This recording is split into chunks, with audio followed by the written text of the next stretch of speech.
browsing eBay and those darn suggestions come up based on your browsing history and on your previous purchases. For once in a very long time, I've got a couple of comic books, which, to be honest, I don't usually do. Usually going the trade paperback route or reading comic with the Marvel Unlimited. But there's just a couple of issues that I just had to pick up, and I think a lot of people are gonna recognize a couple of these covers. There's lots to unpack here as we're taking a look at the 4 most recent comic books that I've picked up. Now, it came from this really cool comic size box, and you know, I am aware that some comic book subscription services use similar boxes. Very good to hear. Very, very well packed. I did have to open the package ahead of time, so this wasn't exactly how it came. It came in more bubble wrap than this, but did not want to have to rewrap everything before moving forward. Anyway, yeah, so the box did take some damage, but the comics didn't appear too, so that's really good. Obviously, also stripped off my address and everything, but voila, here are a couple of comics that I purchased. Now, this is really my fault. I recall with this particular seller, you had the option to have each comic individually bagged, and it slipped my mind to be able to do any of that. However, that being said, you know, I feel like for the price paid for some of these, it have been nice if they were just individually bagged. Anyway, now, I didn't pay a huge amount, but, you know, way more than like the $2.50 or the $2.99 that I usually do. Got a really good deal with this. So, of course, everybody knows tape here. It's always a dangerous thing. So we're going to try to slip out the comic books without... Yeah, we're just going to do it like that. Okay, cool. Alrighty. So comic number 1 here, the one that I paid the most for, was able to get a good deal on this one, $38. Of course, shipping is all inclusive, paid about $12 in shipping. But the first one here, Amazing Spider-Man 122. It is a foil facsimile variant of the Death of Gwen Stacy. So, really cool. Really like the look of this. It's a great way to kind of like reintroduce famous covers without the possibility of confusing anybody in the market that they're actually buying the actual thing when it comes to unscrupulous sellers.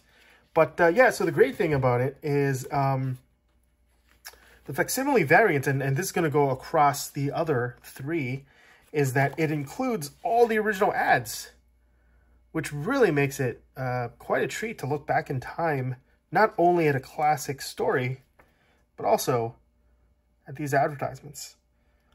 And if you want to waste your money, you can cut them out and try to mail it to them, but they definitely don't exist. So you're probably just going to be, this is going to be a random office worker wondering why there's $1 in an envelope. But yeah, really cool. Obviously, did not read any of this yet. Looking forward to checking this out and then slaving it back up and putting it away forever. But yeah, condition looks pretty good. Although an issue with any type of foil, as you may know, any kind of collector, there will always be kind of like surface marks due to jostling around in the package, just generally moving about. So I don't know what the ideal condition for this cover would be, but yeah, I'm pretty happy. I'm not looking to get it graded. So yeah. Second one down the list, Amazing Spider-Man 300. It's the first appearance of Venom. So this should be the comic book where Spidey gets rid of the black costume and it kind of bonds a little bit with Eddie Brock. Not 100% sure though, because I didn't read the comic, but I believe that is what happened. Oh, yeah.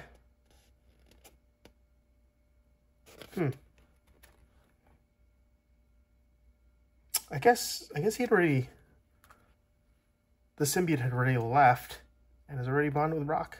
And this is their first encounter. So cool. I stand corrected, but what a beautiful cover. Don't know. I feel like there's some details missing here that maybe they didn't get the rights for or no longer exist.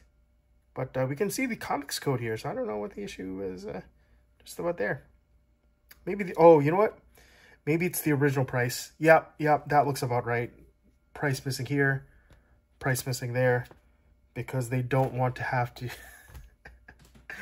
Because buyers are so stupid that they complain that it should have been like the 150 or whatever. Anyway. So while this one was $38, this one was only $10. What a deal. What a deal. Put that off to the side. And... actually, the two that I was most looking forward to was this guy, Incredible Hulk number 181, the foil facsimile. Once again, it's the first appearance of Wolverine. Look at him. Look at that old knuckle. Also, Wendigo's there, but nobody really cares. Anyway, really nice looking cover. Again, we see the price tag's probably missing. Maybe, what was it, like 5 cents, 10 cents back then? 15 cents maybe? Really cool. Good condition corners, but again, I'm not interested in grading them. I'm just going to put them in a bag and board. And then into like one of those giant comic top loaders. So yeah. Yeah, there are the old ads. Karate. Getting powerful muscles fast. I feel like the types of ads hasn't changed much in so many years. Oh, that would be cool. Wow, $3.99. How much do you think that is in today's currency? Like $100? Jeez. Wonder how much those are worth in the secondary market nowadays. Who else wants a He-Man body? Nowadays it would be like, I don't know, weight loss pills, energy drinks, stuff like that. And finally, one of my favorite, all-time favorite characters, Batman. And it's a facsimile of Batman #1. Very cool. Ah, see, DC did something different. They put $8.99 right on the cover. And I paid exactly that. Oh, and this one, the one that I actually wanted most, cheapest at $5.99. So really happy with that deal. Yeah, I can see why Marvel had elected to go the route that they did, erasing the history of the price, because looking at this $8.99 feels like it almost cheapens it just a little bit. But yeah, look at that cover. Amazing. So nice looking. Again, the original ads. Very cool. Look at look at Bruce Wayne crying. Dead. They're dead. Oh, wow. Can't wait to read this, actually. I don't think...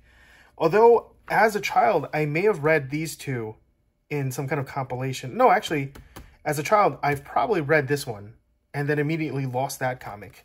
I don't think I would have read either of these at any point, just because I think I just wasn't that interested in old comics back then. I respected old comics, but I didn't read any of them.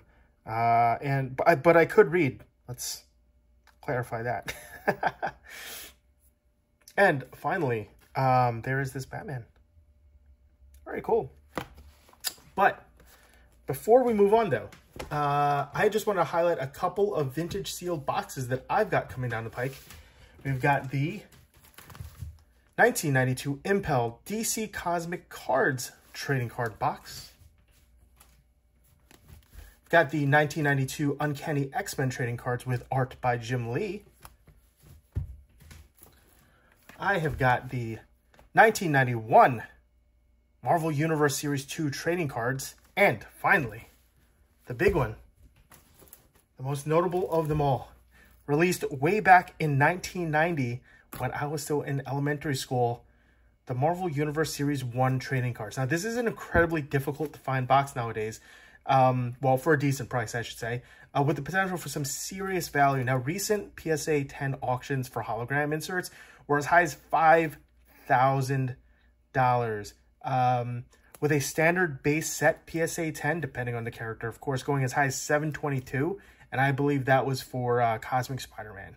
So yeah, be sure to subscribe to get notifications on upcoming videos, and feel free to leave a like and a comment about what trading card sets you remember opening as a kid, and of course, what your feelings are on these foil reproductions, facsimiles of all these great classic comics. And you know, and if you are collecting them, which ones are you looking forward to next? Thanks again for watching, guys, and be sure to stay tuned for more awesome content. Thanks.